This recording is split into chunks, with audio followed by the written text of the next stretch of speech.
Τώρα θα δούμε τα ρήματα πρώτης συζυγίας. Όπως είναι το δουλεύω, το παίζω, το τρέχω. Είναι ρήματα που τελειώνουν σε «ο» χωρίς τόνο. Wir sehen jetzt ein paar Verben von der ersten Konjugation, oder wie das auf Deutsch heißt. Und die sind die Verben, die ein O haben am Endung von der ersten Person, aber das O, das hat kein Akzent drauf. So, es ist εγώ τρέχω, εσύ τρέχεις, αυτός, αυτό τρέχει, εμείς τρέχουμε, εσείς τρέχετε, αυτές τρέχουν. Das war rennen. Trecho ist rennen. Trecho. Ich versuche das am Anfang zu sagen, welcher Verb das ist. Aber trecho ist rennen.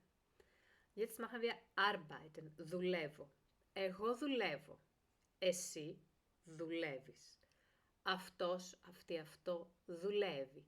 Εμείς δουλεύουμε. Εσείς δουλεύετε. Αυτά δουλεύουν.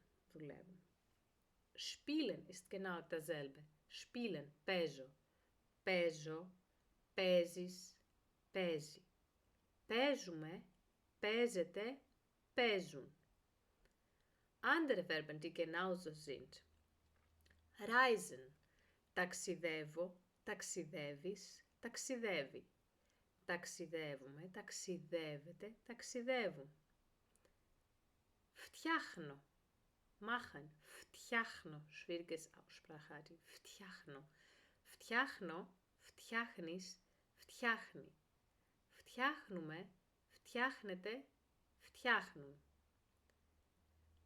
Καθαρίζω. Καθαρίζω. Putzen.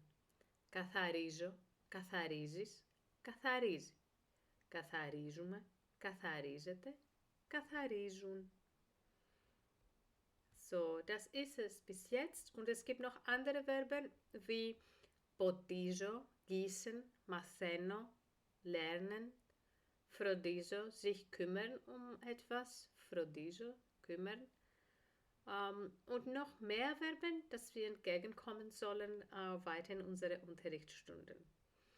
So, wiederhören und wieder. Das braucht viele Malen, um das wirklich die Aussprache gut zu kriegen und auch zu verstehen, was man hört, was noch mehr wichtig ist für Kommunikation. Schönen Tag noch. Καλή σας μέρα.